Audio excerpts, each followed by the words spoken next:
think before you speak. Darling, the last time I told you, when you told your mother and your mother told me that you told her the secret, I told you not to tell me.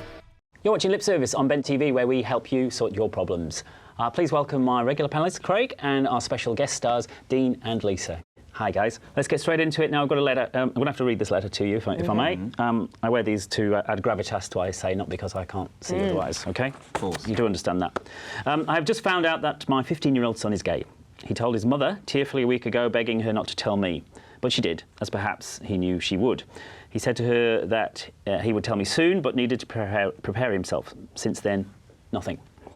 I'm really not upset by the news, and I can't say I'm surprised. I'm embarrassed by the practical implications of this, but not, I think, much more than I would have been as the evidence of his involvement with girls started to mount up, or lack thereof, presumably. But I feel terribly hurt that he didn't want to tell me, and I thought we were close and knew how to talk to one another. I don't know whether he is going to get around to talking to me, but if and when he does, I don't want to say the wrong thing. Can you advise? Craig, what do you think? Wow. This is the father. Is that right? Yeah. Yes. Okay, right. David. David. Well, David. David, I think it's a really nice gesture that you're writing to us to advise, for us to advise you on the right thing to say. There is no right or wrong in a way. No. I mean, but there is wrong. Empathy. Sometimes. Well, there is wrong, I guess, but empathy and support is really what you need to do for your son. If he's nervous about coming out to you, then maybe that's why. I guess the father needs to set up an environment conducive to coming out. So he might have accidentally, hated some gay character on TV because he hated, the shirt he wore or something totally different to his sexuality. But the son's used that as confirmation bias of oh, my father hates, homosexual people. And so he needs to kind of, in a very subtle way, show his son that he's okay with gay people. So even just pointing out the gay character in a show and being oh yeah, he's my favorite. I like him. But the letter doesn't suggest he's got an issue with the fact that he's gay. It's the fact that he hasn't. He hasn't told. Well, he hasn't told him because he's probably scared that because the son probably thinks that the father isn't okay with gay people, and that's why how the father can subtly set an environment conducive to being a gay-friendly.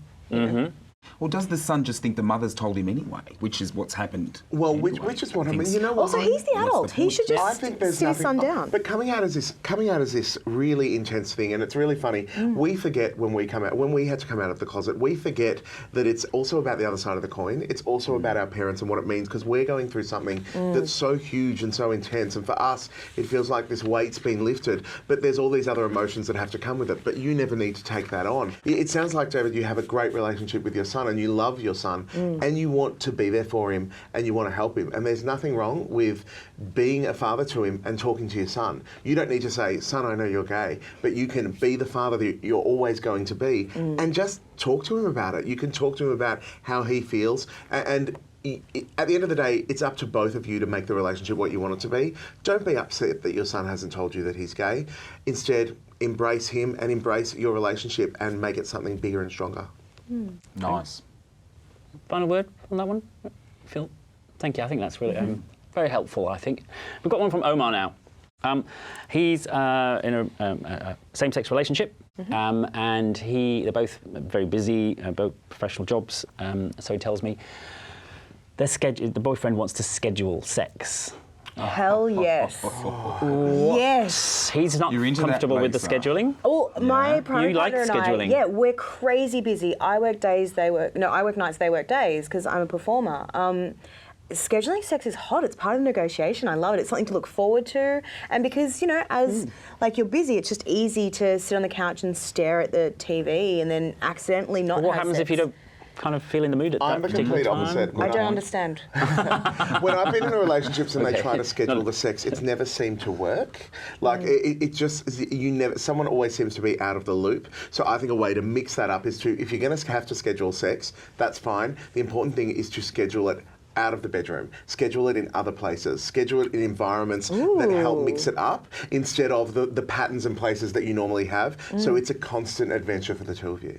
So where's the spontaneity? I mean, is that gone completely? A stairwell I don't like spontaneity. A stairwell has spontaneity, and a stairwell also has levels. Yes. Plan. But Omar seems to having his consternation is the fact that the partner wants to schedule. Yes. So Well, that's just saying your partner wants sex, and Yeah.